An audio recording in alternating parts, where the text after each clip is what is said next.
Keling, bugun bir ikkita kitoblarni sizga tavsiya qilib ketaman. Xo'p, Adam Guneshning mana shu yosh bola demang ularni asarini o'qib chiqsangiz, bolalarni ruhiyati, ularni dunyosi bilan yaqindan tanishasiz.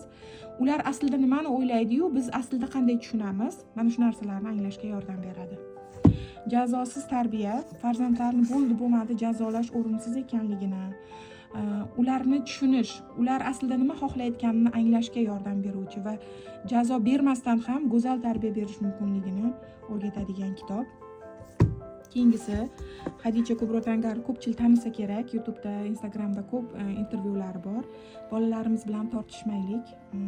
Juda ham onajonlarga keng qamrovli tushuncha beruvchi kitob. Va bolangizni bilasizmi? Bolalar dunyosi o'zi qanday? Farzandlarimizni qanday anglaymiz? Ular bilan qanday yaqinlashamiz, tanishamiz? Shuni o'rgatuvchi kitob. Albatta o'qisangiz hech biri manfaatdan xoli bo'lmaydi.